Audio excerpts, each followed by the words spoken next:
Hi, my name is Sanskriti Kabra. I'm from the PGPM batch of 2024-26. And for today's video, my topic is increasing private debt in India. So, in this video, we'll be exploring why India's rising private debt is a growing concern, majorly economic concern, what its causes, consequences, and potential solutions. So, first, we'll start by understanding what private debt is. Private debt refers to the borrowings of households, businesses from banks, as well as non banking financial companies, that is, the NBFCs, and informal lenders. In India, private sector debt has been growing at a rapid pace, with household liabilities reaching record levels to easy credit availability and rising costs of living. Meanwhile, corporate debt remains a concern, with many firms taking excessive leverage for expansion. So in India, basically the EMIs, the maxed out credit cards, education loans, all of these have increased the private debt for the middle class, especially in India. So now let's go into looking at the economic causes of rising private debt. Firstly, the reason would be the low interest rate and easy credit availability in India. And the second reason would be rising cost of living and stagnant wages. So, since there is inflation and outpacing wage growth, many households rely on credit to meet expenses. The third point would be high corporate leverage. Many businesses take on excessive debt for expansion, but struggle with repayment due to economic slowdowns. Then there is lack of financial awareness. This is a very major issue in India.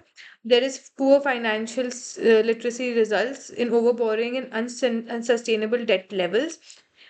People often fall into debt traps because of this. Then there's also growing access to credit cards, and the buy now pay later feature is a major issue for the growing private debt, as all these schemes are very easily available to people. Now let's go on to talk about the economic consequences of the rising private debt. I'd like to divide it into 5 points. Firstly, it's the household debt trap. Increased loan burdens lead to lower savings, reduced consumption, and financial distress.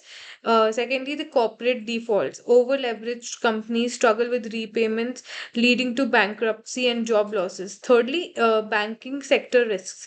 Rising bad loans, NPAs, can weaken financial institutions, leading to a potential credit crunch.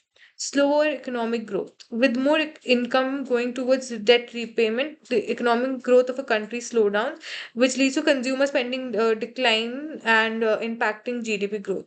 The last point would be weakened financial stability. A highly leveraged economics vulnerable to economic shocks, making recessions more severe. Now talking about how we could, solve this problem or the implementation timeline. Firstly, stronger credit regulations. That would be short term. That's 1 to 2 years. Tighten lending norms for high risk borrowers, and long term. That is 5+ years. That is basically implement responsible lending frameworks with risk based pricing. Secondly, financial literacy and debt counseling.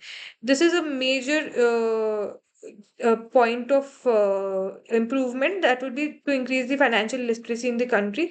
Now, to divide it into two terms, that would be firstly the short term, introduce awareness programs on responsible borrowing. In the long term, integrate financial education into school curriculums. In like since the senior secondary schooling, this could be inculcated. Then third would be support for over leveraged households and businesses. In the medium term, it could be develop structured debt relief programs and loan restructuring mechanisms.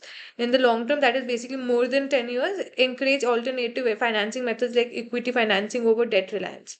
And strengthening banking and NBFC oversight. Immediate within a year, enforce stricter monitoring of risky lending practices. In the long term, promote fintech driven credit assessment models for better risk evaluation. To conclude, I would like to conclude by saying that India's rising private debt is more than just a financial statistic. It's a ticking economic time bomb. Without intervention, it could lead to a debt driven crisis, slowing down economic progress. The key lies in responsible lending, financial education, and structural reforms. The time to act is now before unsustainable debt levels threaten India's economic stability. Thank you.